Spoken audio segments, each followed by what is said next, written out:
Hey, I'm Alex Radcliffe from Board Game Co, and today I'm reviewing Warhammer Quest Lost Relics from Games Workshop. Now, Games Workshop sent me this game to review, and this one is a 1 to 4 player cooperative game, a cooperative dungeon crawl as you go through a bunch of scenarios as you try to, well, win as much as possible. It does have a small campaign mode, although that seems to be more of an extra way to play as opposed to the main way. This is a game which you're going to be going through scenarios. You're going to be going through a bunch of scenarios as listed in this, well, scenario book as you go through the different options, the different pathways, all the way through them, all the way up to scenario 11, 12 scenarios in this book, each one giving you a different challenge to go through, a different way to approach the game in what is basically it's a dungeon crawl, which I said already. Let's go ahead and dive into how you actually play this game. Warhammer Quest Lost Relics uses a action system, which you're going to be rolling dice every single round. You're going to be going through a specific sequence of an adventure phase first, that adventure phase which is going to be defined in each scenario as far as what happens, generally bad things, enemies spawning, people moving around, trying to attack you. From there, you're going to go ahead and roll out your action dice, trying to assign dice to each of the characters, rolling the dice and putting them on the characters' dice slots. So you have a bunch of dice, a bunch of actions, 3 threes, that's pretty impressive, as you try to figure out a way to get, let's go ahead and put these in play, 1, 2, 2, and then these over here. And from there, you're going to deal with the initiative phase of the game.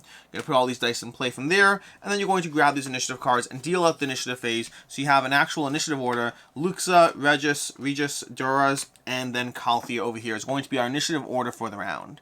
From there, the game uses a reaction system. The enemies don't move based on their own sequence. There is a leader phase where they move a little bit, but they don't really move based on their own system. Rather, the enemies react to your moves. When I move, you move, just like that. But that's really what happens in this game. On a turn, you're going to take an action. Actions are going to be listed on the player boards. Generally, you're always going to have a few actions that are common. You can have move, rest, and interact actions. Move actions allowing you to move around the board, rest actions allowing you to recover a bit, and interact allowing you to open doors, gather chests, and other scenario-based objectives. From there, players will have their attack action, which each player has their own weapon and their own attack options over here, and then some players often have, or players always have, an extra ability that they have that is unique to them as well. Now in the system, you're rolling dice, your dice are your actions, you have 3 dice, 3 actions, and the way the game works is every die is an action, but whether the action is inspired or not depends on the die value. Every die has a value, so for example we have a 1, a 5, and a 6. That's how dice work. This is not really news, but a move action, with Calthea over here, a move action has inspired if it's a 4+, which means when Calthea uses a 4+ die on her move action, the action is inspired. It's a bit more powerful. And inspired actions take different shapes across different actions. In the case of a move action, they allow you to either move forward or to ignore an overwhelming amount of enemies in their zone. They're going to give you different ways and puzzles as far as how you have different things you can do as you go through the game. The actions in the game, most of the actions have an inspired version, not all of them do, or some of them are situational or scenario dependent, but games will have, the actions will either deal more damage if they're an attack. They're going to go ahead and let you move with more flexibility. Your custom character actions will have an extra thing that they do if they're inspired. The various gear you get in the game as you slowly open chests is going to give you other things you can do that also give you a form of inspired actions. And the puzzle of how to manage your actions and your action chains, which we haven't gotten into, is going to be at the crux of Lost Relics and how you try to win in this game. You see, there's the concept of the enemy reaction step as well. After you take an action, whenever it's your turn, you go ahead, you utilize a die, you assign it to an action, and you move across the board, you open something up. So for example, over here, let's just say we go ahead and we move over here 1, 2 in order to attack this enemy over here. The problem with attacking this enemy is as soon as we move 1, 2, the enemies go through their own reaction system. We're going to look at their card and see the order that they trigger reaction. There's a system in which you try to deal with the closest leader, and then the closest enemy, and then the enemy with invisibility. So there's a chain of how you go down the action tier of which enemy reacts. But when you move, they move. When you move, they move. Back and forth, and so you have to puzzle out that balance. How do I ensure that I'm taking down the enemies while losing as little health as possible so I can actually make my way through the scenario and win it? And that puzzle is at the crux of Warhammer Quest Lost Relics, that puzzle of the reaction system, and this is where the game gets fun, because there is the possibility in the concept of action chains. An action chain is where a character goes ahead and they spend a 1 value die starting off an action chain. When they use that 1, they're going to go ahead and let's see, we have Luxa's going over here first. Lux actually doesn't have a 1, so let's pretend someone else is going first. Well, if Calthea spends her 1 to take an action, then a player can spend a 2 to follow up that action, then a player can spend a 3 to follow up that action, and onwards and so forth. you can trigger a bunch of actions in a row based on starting an action chain with a 1 and moving your way upwards, and the enemies only react at the end of your last action, which gives you opportunities for trying to figure out where and when you're going to have the ideal play.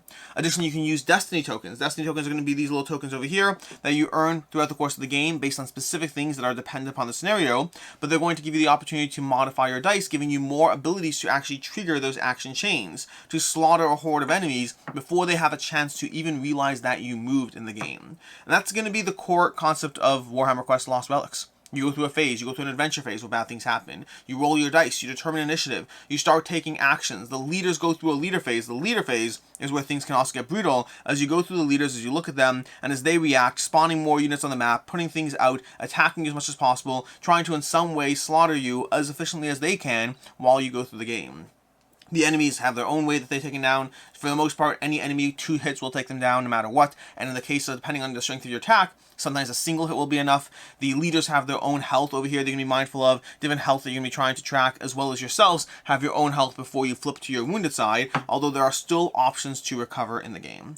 And that's basically Warhammer Quest Lost Relics. You're going to be going through a bit of a dungeon crawl as you utilize the action system, as you daisy chain your actions to try to efficiently avoid attacks as much as possible. Some of the leaders' attacks can be quite brutal, dealing chunks of damage to you that you definitely want to avoid if you're able to do so, or even just the horde of enemies slowly closing in on you, especially during that adventure phase where they very often will attack you all at once. You want to be mindful of those situations, try to avoid them, be mindful of the board layout, be mindful of the room allocation as far as having this opportunity over here where there's a number of enemies in each room, number of heroes and or enemies allowed in a room, trying to be mindful of that, trying to use your inspired actions to break the rules of the game, to break past a horde of enemies that you otherwise can't, to push someone out of a full room when you otherwise can't, using your inspired actions when and where possible in order to efficiently win at Warhammer Quest Lost Relics. Which brings us to the review, starting off with ease of play, which the game is very easy to dive into. This rulebook over here, this rulebook is fairly accessible to go into. We start with a few concepts and then we get into the actual rules on page 8, and those rules only last a handful of pages, are very easy to assemble, up to 14. That's 6 pages of rules before we dive into the actual scenarios you're going to be going through and the specific scenario rules you'll have there. And each scenario gives you enough variability without significant rules complexity. Sure, there's rules adjustments to the scenarios, but for the most part they give you variability without complexity, which means I like what they add and how they engage with that. As far as what I like, don't like, and can see others not liking, starting off with the simple but rewarding system. This game is simple, and the rulebook, it does value brevity over clarity, which means yes, it's very easy to read into, but then sometimes as you're going through learning the game, you will have to double check and triple check different things and be like, okay, great, I understood that they said this, but there's no examples, there's no extra details, so sometimes you have to make either judgment calls or interpretations or hope for the best as you try to figure it out. For the most part, I don't think I have any real questions in the rules, but I do think I've referenced multiple parts multiple times in an attempt to be very, very certain that I'm doing what I'm doing correctly. Past that, though, the game is simple, it's rewarding, it gives you a degree of simple action selection, and the enemy reaction system, which I really like. The whole concept that you're mindful of, the enemies have a little bit of a phase, but not really much. For the most part, the enemies are constantly adjusting to what you're doing. As you do things, as you wander around the board, as you attack an enemy, the enemies are constantly reacting to what you're doing in this world to try to hurt you as you try to hurt them.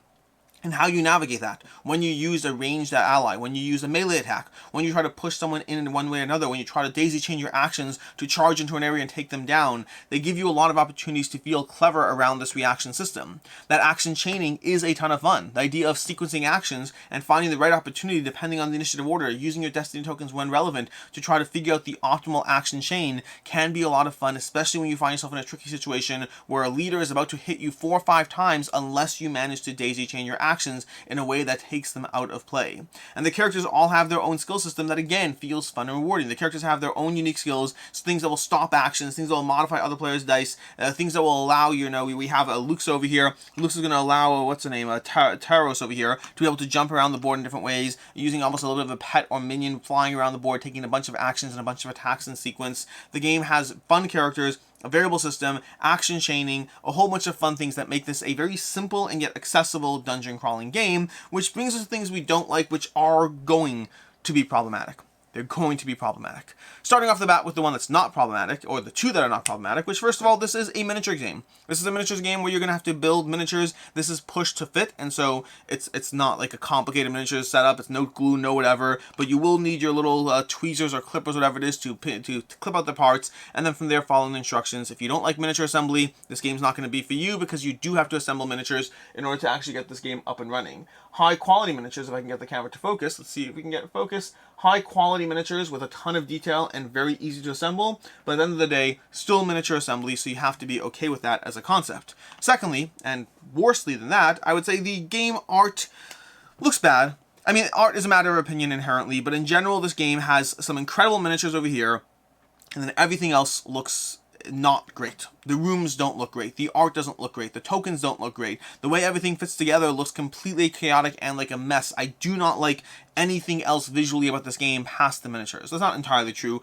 I find the character art is actually pretty good, or in the case of some of the enemy art's good. In the case of the character art, it's just the painted miniature sculpts. But overall, I find those are fine, and everything else is not great. It feels like the game is coasting on the production quality of the miniatures, which is fantastic, and then everything else was kind of like, hey, let's get this thing up and running and send it out. There's no sense of cohesion or anything. Again, it just looks like a cluttered mess. It looks like a cluttered mess. This is obviously a matter of opinion, but hey, this is my review and therefore my opinion.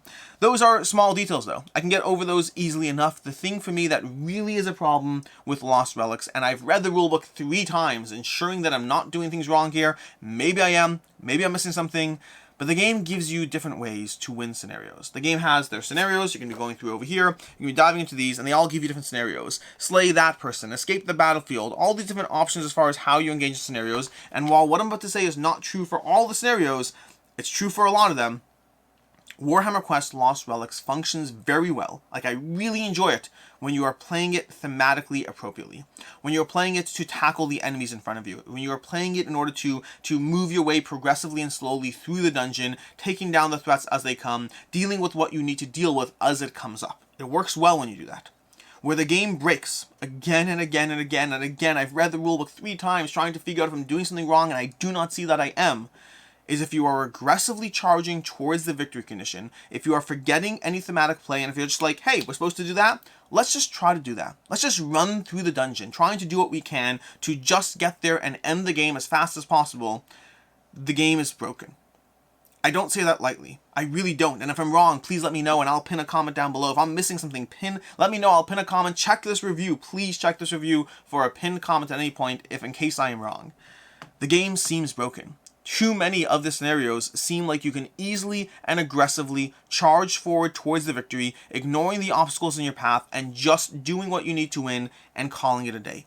And it seems like you can do that almost every single time. You can rush that very first scenario, that they give you, and granted, tutorial scenarios are easier, but we'll move on from there as well, but the very first scenario is like, okay, great, you just exit the tile. You can do that on the first character's move and not engage in the rest of the scenario. Yes, there are rules around having too many enemies in a zone. When you have too many enemies in a zone, you can't move past them, but you can if you do an inspired move, and inspired moves are generally not that hard to get, and so it seems like most of the obstacles that the game puts in your way as far as easy progression, the game gives you the tools to overcome and jump past those obstacles in a way that often lets you complete scenarios, and again, later scenarios too. I've tested this with multiple scenarios.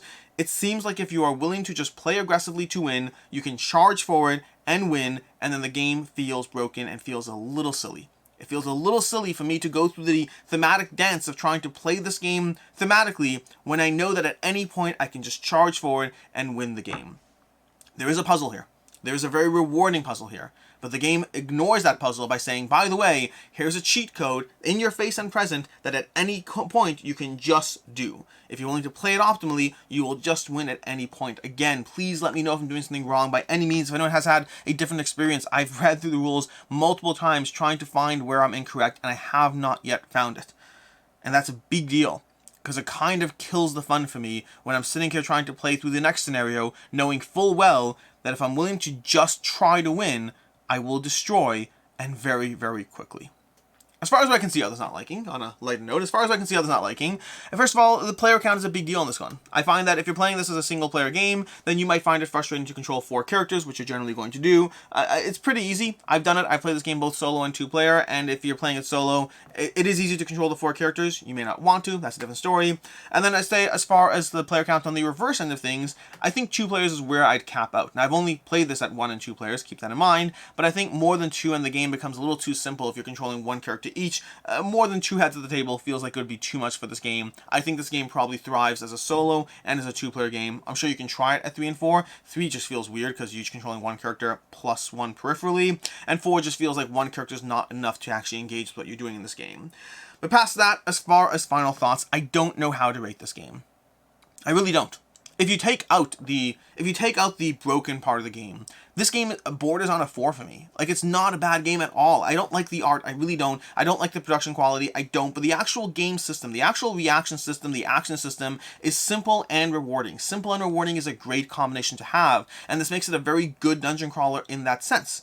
But then I can't look past the art. I can't look past the fact that it feels like a bunch of miniatures, but on a game that the rest of it didn't really seem to matter. And I definitely can't look past the fact that the game just ultimately feels broken. I've lost interest in continuing to play through this because I know that I can win at any given point in most, not all, in most of the scenarios. I can just charge forward and attempt a victory. Sure, someone can come up with their own homebrewed scenarios. Sure, you can modify the rules, but that just seems like too much work and work that I'm not going to engage in. And so for me, I'm going to give this a 3 out of 5 with a question mark. 3 out of 5 with a question mark. The question mark is because I don't even know how to rate a game where so many aspects of it do work well, but then it just doesn't really work past that. I still think it's a good game. I still think there's something in here that can shine. I just think the rules as is are broken, and there wasn't enough effort made in the other areas of the game, such that I think Warhammer Quest Lost Relics is certainly not a bad game, but also a very complicated one to really recommend. Lots of good, and maybe just passing this all the same. As far as other game recommendations, first of all, Jaws of the Lion. If you're looking for a small box dungeon crawl that gives you a ton more in every other sense, Gloomhaven Jaws of the Lion is always a fantastic one to recommend. And if you're looking for a self-contained dungeon crawl book, Mice and Mystics will give you a lot more as far as Mice and Mystics from Planet Games. They have a bunch of these dungeon crawl style book games you can go through, from Familiar Tales to Mice and Mystics to Stuffed Fables, all giving you an accessible dungeon crawling experience with less of the issues prevalent here. In any case, and until next time, I'm Alex Radcliffe from Board Game Co. I hope you found this review helpful, and as always, I hope you have a good one.